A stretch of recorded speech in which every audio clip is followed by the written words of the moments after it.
Ladies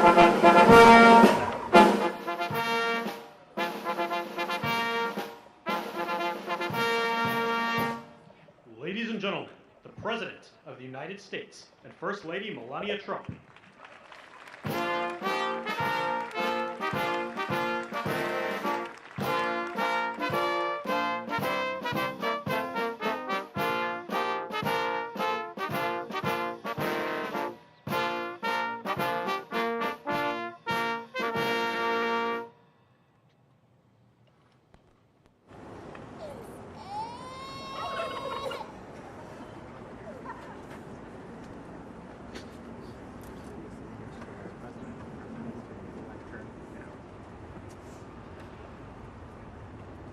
Thank you very much, and I like our new beautiful patio with matching stone to the White House. If this were grass today, you'd be sinking into the mud like they've done for many years, and you would be very unhappy. Please, thank you very much.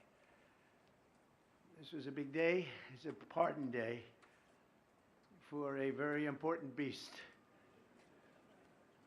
On behalf of the First Lady and the entire Trump family, I want to wish all Americans a very, very happy Thanksgiving. It's a great time of the year, and our country is doing really well, economically, like we've never done before. Today, we continue a time-honored American tradition. Well, that's a well-trained turkey. See how happy he is? In a few moments, I will grant a full, absolute, and unconditional presidential pardon to two handsome Thanksgiving turkeys. And this is their lucky day. This is a lucky day for them. But before going any further, I want to make an important announcement, because you remember last year, after a thorough and very rigorous investigation by Pam Bondi and all of the people at Department of Justice, the FBI, the CIA, the White House Counsel's Office, and the Department of Everything. We have a Department of Everything. You know what that is? I think that's called the White House. Into a terrible situation caused by a man named Sleepy Joe Biden. He used an auto pen last year for the turkey's pardon. So I have the official duty to determine, and I have determined, that last year's turkey pardons are totally invalid, as are the pardons of about every other person that was pardoned, other than, where's Hunter? No, Hunter's was good. That was the one pardon, Pam, that was good, right? The rest of them are all invalid. I don't know what the hell you're going to do about that, but that's, now we're going to take a little of the joking. That is a mess. But they're hereby null and void. The turkeys known as Peach and Blossom last year have been located, and they were on their way to be processed, in other words, to be killed. But I have stopped that journey, and I am officially pardoning them, and they will not be served for Thanksgiving dinner. We saved them in the nick of time. This one has plenty of time, but they were saved in the nick of time. We're thrilled to be joined today by Vice President J.D. Vance, Second Lady Usha Vance, their daughter Mirabelle, and along with Attorney General Pam Bondi, Secretaries Marco Rubio, Scott Bessent, Pete Hegseth, Brooke Rollins, Howard Lutnick, Linda McMahon, Scott Turner, Administrator Lee Zeldin, who's done a great job. A nuclear power plant gets approved in less than a week, okay? I'm only kidding, but pretty close to that. And we have more. Where's Lee? Stand up, Lee. One of my great superstars. Thank you. It used to take 20 years before you got rejected when you put in an application. Now we're doing them in a matter of weeks, right? And that's why we have the biggest plants anywhere in the world. We're leading in AI. We're leading in everything. Our auto plants are pouring back into our country. Wait till you see the jobs coming with them. But many of them are under construction, but Lee's done a great job in getting those approvals. I appreciate it very much. FBI Director Kash Patel, who's been very busy doing a great job. Also, thank you, Kash. Along with members of, see, you got a following, Kash. Along with members of Congress, and in particular, I want to mention Jason Smith and David Rozier. Where are those two guys? Come on, stand up, fellas. What good people. Jason knows more about the tax code than any living human being. He knows so much We don't even want to hear about it, right? Too complicated. We're going to make it a simpler code. But we did in the great big beautiful bill that was just passed, your imprints all over that, and it's amazing. The biggest tax cuts in the history of our country for middle-income people. The biggest tax cuts in the history of our country for middle-income people. And the biggest jobs bill ever passed. And nobody thought we could get that one done. I'm glad. We actually put 4 years, actually probably 8 or 10 years, but we put 4 years worth of material into one great big beautiful bill. So that worked out very well, and I want to thank everybody for working on it. JD, that was a great, well, you know, we were going to do it in small bills. We're going to have 18 bills and do it along the process. I'm glad, Scott, that we got it done, because dealing with these Democrats, I think that was our one shot. But we have it all in one great big beautiful bill. Thanks as well to the chairman of the National Turkey Federation and the CEO of Butterball. That's a big deal. Jay Jandren. Where's Jay? Thank you. Stand up, Jay. Thank you very much. Along with his wife, Leslie, and their 3 children, as well as the farmer who raised these 2 magnificent birds, Travis Pittman and Wayne County, North Carolina. I won Wayne County by a lot. That means you had to vote for Trump, I think. I won by 92%. I like Wayne County. They're doing all right, right? And this is like a record-setting turkey that's going to be saved. The turkeys being pardoned today go by the names of Gobble and Waddle. When I first saw their pictures, I thought we should send them, well, I shouldn't say this. I was going to call them Chuck and Nancy. But then I realized I wouldn't be pardoning them. I would never pardon those 2 people. I wouldn't pardon them. I wouldn't care what Melania told me. Darling, I think it would be a nice thing to do. I won't do it, darling. These are 2 of the largest turkeys ever presented to an American president, over 50 pounds each. It's the largest we've ever had. And those are big turkeys. Are they as good as the normal-sized turkey? Better or as good? Do they tend to be a little fatty, maybe? No, he said no. He knows the turkey business. Anyway, despite their size, Secretary Kennedy has formally certified that these are the first ever Maha turkeys. I don't know if I agree with that. These are Maha. In other words, they could be fat, but they're still Maha. They've been fattened on a steady diet of grass, beef, to allow the smoothies and all of the other things that they've been eating for this occasion. This was a really big occasion. But they've eaten every fattening food that you can eat. We wanted to really make them special, and they really are. They're like record-setting. I've never seen a turkey that big before. Are they violent at all? Will they attack as I walk over? Because if they were, I'll stay right up here. But as you know, we're a tough-on-crime administration. We are tough on crime. You know, our border had 0 people coming in for the last 7 months, right? 0. I mean, even I find that hard to believe to be. They had millions and millions of people pour into our border from prisons, from mental institutions, gang members, drug dealers. They poured in to our country like we were stupid people. We're not stupid people anymore. But nobody's ever seen anything. The job that they've done on the Tom Homan, Kristi Noem, the whole group, the job they've done on the border is almost like a miracle. We have. And the people that make these statistics that said 0, they've said 0 for the last 7 months. It has to be like a few people got in, but they say 0. And they're radical left Democrats to do the scoring.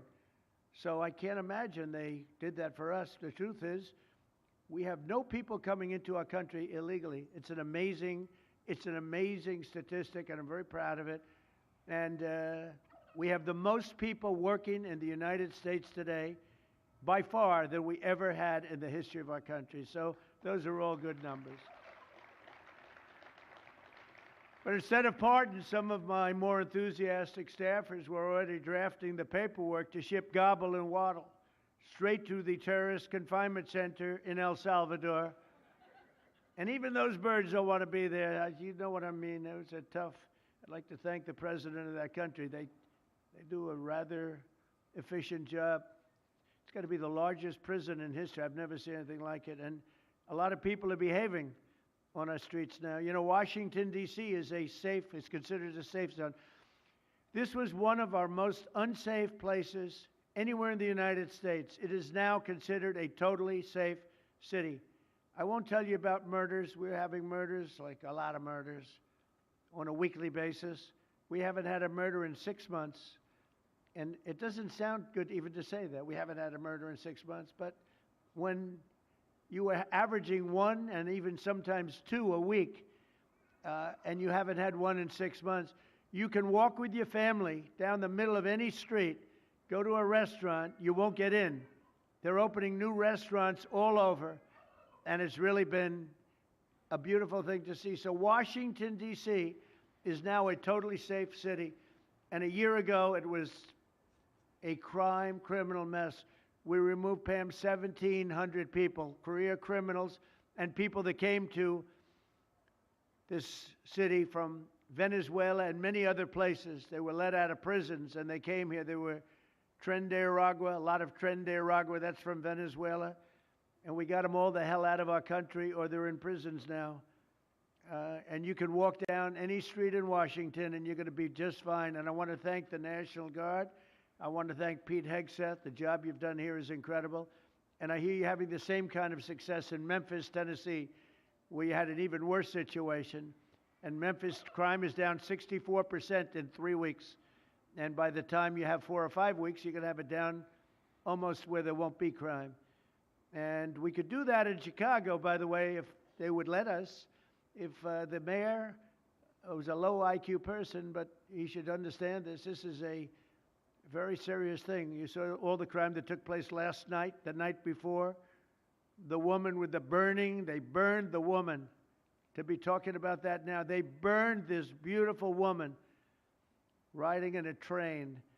A man was arrested 72 times. 72 times, think of that.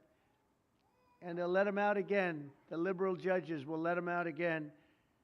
But we're ready to go. You know, we've been moving toward Chicago. We have a governor that thinks it's wonderful that only like 7 people were killed this week.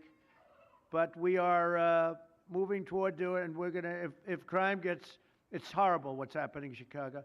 We could make Chicago a safe city in a period of 4 weeks. In a period of 8 weeks, 9 weeks, 10 weeks, it would be totally safe. And the people of Chicago want us to go there. And if you look at the crime that's taken place in Chicago in the last 2 weeks, just take a look. It's on the front page of every newspaper. It's out of control. The mayor is incompetent, and the governor is a big fat slob. He ought to invite us in, say, please make Chicago safe. We're going to lose a great city if we don't do it quickly. Make Chicago. We'll do the same thing as we did in D.C., the same thing as we did everywhere we've gone. It's become almost instantly safe. And I want to do it in Chicago. So Governor Pritzker, if you're listening, let's get your act together. Invite us in.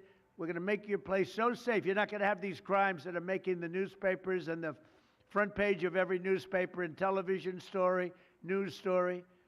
We'll make Chicago a safe place very quickly. I looked at the various cases, granting mercy, discovering that the terrible trauma that everyone's going through. And I had a little bit of a Pritzker joke. I was going to talk about Pritzker in size, but when I talk about Pritzker, I get angry because he's not letting us do the job. So I'm not going to tell my Pritzker joke. They have a very cute little joke, you know. Some speechwriter wrote some joke about his weight, but I would never want to talk about his weight. I don't talk about people being fat. I refuse to talk about the fact that he's a fat slob. I don't mention it. On a more serious note, as we gather around the dinner table, I'd like to lose a few pounds too, by the way. And I'm not going to lose it on Thanksgiving, I can tell you that, because I'm going to have a turkey, but it's not going to be that one. I hope all Americans will have the chance to enjoy the fellowship of family and friends and renew our faith in God's providence. 1 year ago, we were a dead country 1 year ago. The King of Saudi Arabia said it to me. He said it to me actually 4 months ago when I was in Saudi Arabia, Qatar, UAE. He said, you know, 1 year ago, the United States was a dead country, and now you've got the hottest country anywhere in the world that do. We're the hottest country. We have $18 trillion being invested. As of now, we're not even close to being 1 year. The most ever was $2 trillion for a certain country I won't name during the last administration. In 4 years, they had less than $1 trillion being invested in the country. In 9 months, we have over $18 trillion. It's a number that nobody has ever even thought possible. And that's in building plants and building so many things, investments in our country. Nobody's ever seen anything like it. But we have more people working. We have more people praying. The churches are coming back. I don't know if you've been reading that story, but religion is coming back to America. Some people say, oh, why would you mention that? To me, that's a big deal. And this Thanksgiving, we're also making incredible strides to make America affordable again. Walmart announced that the cost of their standard Thanksgiving meal is 25% lower than just 1 year ago. That's a big deal. According to the USDA, the price of Thanksgiving turkey is down 33% from its Biden-era highs. Potatoes are down 13%. Ham is down 15% compared to last Thanksgiving. So we are down to a level that we haven't seen in a long time. Egg prices are down 86% since March, and gasoline will soon be hovering around $2 a gallon. Under our leadership, we passed the largest tax cuts in history, the largest spending cuts in history, the largest regulation cuts in history, and we have fully secured our southern border. I've also ended 8 wars in 9 months, and we're working on that final war. It's not easy, but I don't know. I think we're going to get there. 25,000 soldiers, Ukraine, Russia. In the last month, 25,000 soldiers have died. So I think we're getting very close to a deal. We'll find out. I thought that one would have been gone quicker. We did 8. I thought that would have been an easier one, but I think we're making progress. In less than 1 year, we've accomplished more than most other administrations have accomplished in 8 years. And this is a very special Thanksgiving. We thank God for his many blessings and the great success that this country has seen in the short period of time.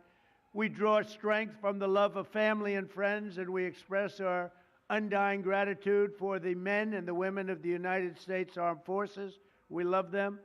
We pray that peace and prosperity will continue to bless our land, and together we'll really just keep this great drive going to make America great again. MAGA, I think it's the greatest expression in the history of politics. Make America great again.